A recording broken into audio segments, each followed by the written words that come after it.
Alright guys, in today's video at FabriCAM, we're going to be looking at the nest rotation or rotating shapes when you are nesting them. But before that, let's have a quick intro first.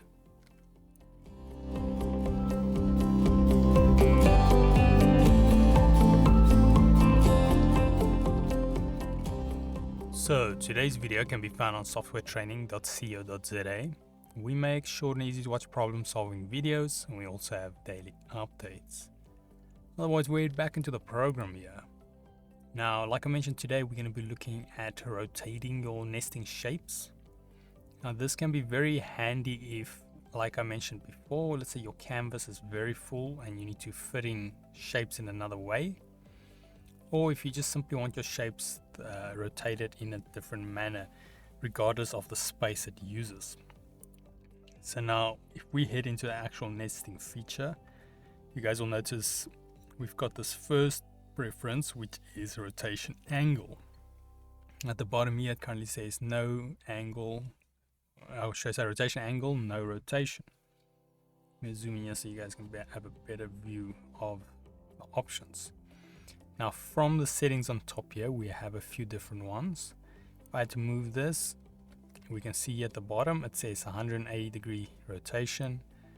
We have a 90 degree, a 45, 22 degree, and a 1 degree. Now, something to keep in mind with it, like the 1 degree, which is great, this thing will rotate it just about in any angle you need. So it will by itself find the best angle to fit that shape in. Now obviously no rotation, we know what that does, and the 180 on some shapes, like if I had to put sideways here, like on these two shapes, we won't see any difference. Where with the actual L shape, it should be flipping it to the top and turn it perhaps into a 7. So let's just have a preview. First going to go no rotation, so we can have the canvas as it is, and then let's go 180, and now we can see it's okay. These ones look like squares or rectangles, but as you can see then it's gone from L to a 7, where the rest all look the same.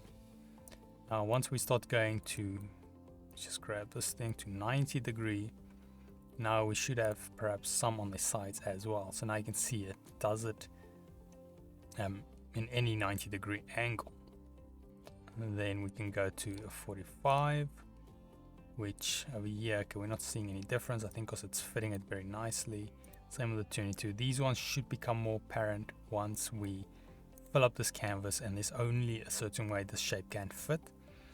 Then these different rotations will become very handy. So for instance, let's say one of these L's can only fit in a certain way, like not quite like Tetris, but a bit more advanced, then it will use that or this rotation to make it fit. And as you can notice here, the lower we set the rotation, the longer it takes to apply those settings or find the right shapes. So it is ultimately trying to find, as you can see there, the best shape to save space. But yeah, otherwise, just a quick recap again. So we've got the rotation, we have 180, 90, 180, 90, 45, 22, and a 1 rotation. And this is pretty much going to try fit the shape in as best as it can based on the rotation amount you've set it to, or the degree amount. And this is ultimately trying to save you cutting space, so you can fit more into your actual cutting plate, which is nice. In the long run, that will save you costs and so forth. But otherwise, yeah, that is it on rotations. I'm just going to accept here so we can sort of see it here live on our update. And obviously all of these things you can do manually, but it takes way more time, so the program just makes short of it for you. Otherwise, before we head to the next feature, if we go here to softwaretraining.co.za, you guys will notice we've got a variety of different softwares we do cover, and you can also isolate your search on the top right. If you do not, however, find the training videos you're looking for, just simply go here, request the training video, fill in the mini form, and then we'll do our best to try and make that for you. But otherwise, thanks guys for watching, and cheers.